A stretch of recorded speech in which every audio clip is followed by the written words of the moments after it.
Here's an example about how to write an equation of a quadratic function from 2 points. I've pulled 2 points from the data for that first player, Flynn, and I want to grab specifically the vertex. So when you look at your graph, the vertex is going to be the highest point. So for Flynn, that's going to be 2320. And I'm going to label that H and K because we're going to use that in a moment to write the equation. And then I want to grab a second point. A good one to grab is the X-intercept.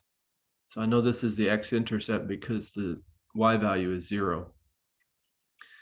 So with those 2 points, what I'm going to do is I'm going to pick up this form here. It's called Vertex Form.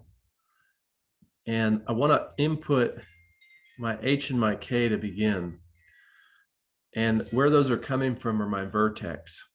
So for my next step, what I would write is y equals a times x minus, instead of h, I'm going to write 23.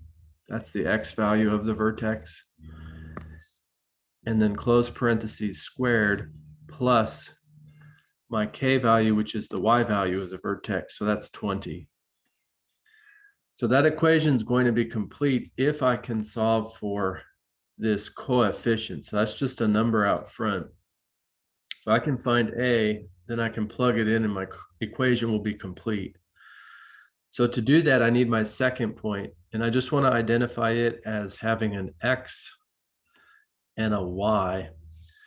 And I'm now going to substitute those in for exactly x and y in my vertex form.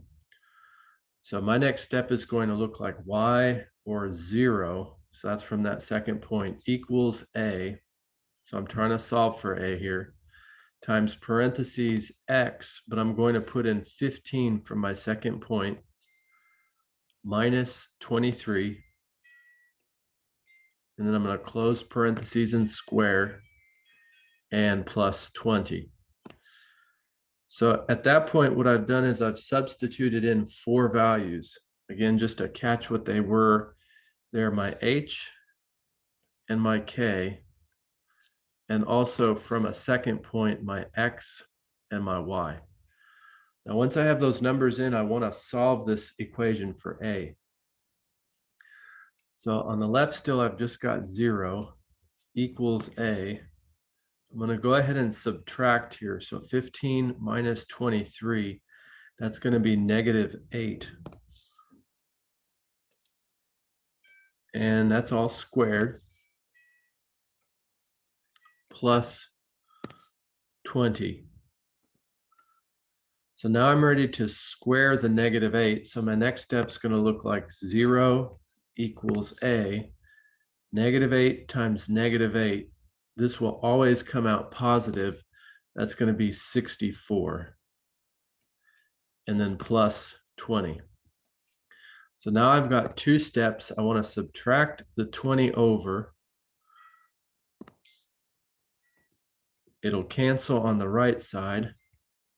And I'm going to subtract it from 0. So now what I've got is negative 20 equals a times 64.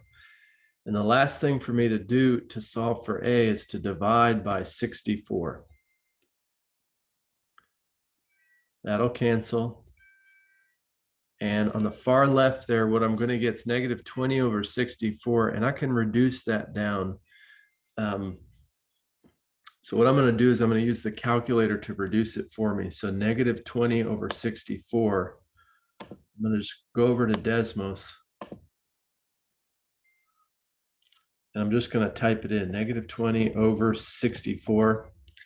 And then I just want to hit this fraction key. So that's negative 5 over 16, negative 5 over 16.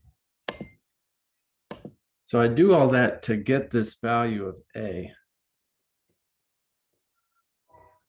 And what I want to do at the very end is I'm going to use my a along with my vertex point, and I'm going to plug those 3 things back into that equation. So this is going to be my final equation for this one.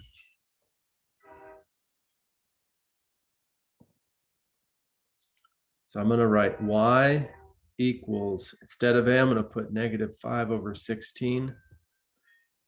parentheses x minus, I want to put in 23 for h squared, and then plus for k, I'm going to put 20. And that's my final equation. I can check that it's a good equation by taking it over to the graphing calculator and just making sure that it's got these 2 points on it. So I'm going to record it down, and then I want to go over to Desmos and check to see that I've got the vertex 2320 and the second point 15,0 on the graph.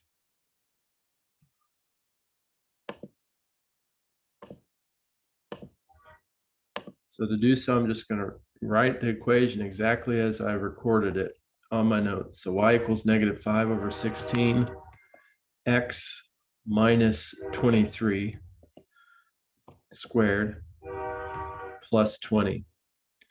So I can see that my graph's a little bit too small for me to see everything. I can see that the point 15,0 is on that graph. That looks good. And if I were to zoom in quite a lot, I can see that I've got the point 2320 also on my graph. So that's a nice way to create the equation of a quadratic just from 2 points, the vertex and a second point. If you can, a real easy one to use is the X-Intercept.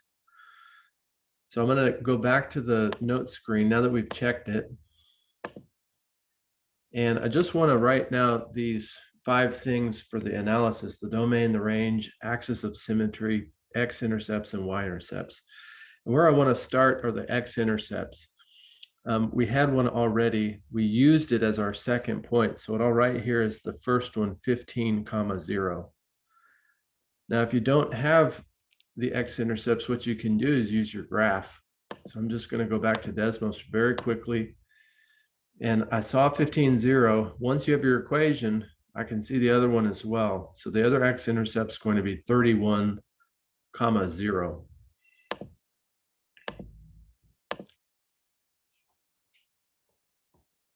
And I'll add that to my list of X-intercepts. Now I do that first because it tells me about the domain. So the domain for this function is going to be from one X-intercept to the other. So my domain, and this is because it's a real life situation, it's from 15 to 31. We won't consider any negative values.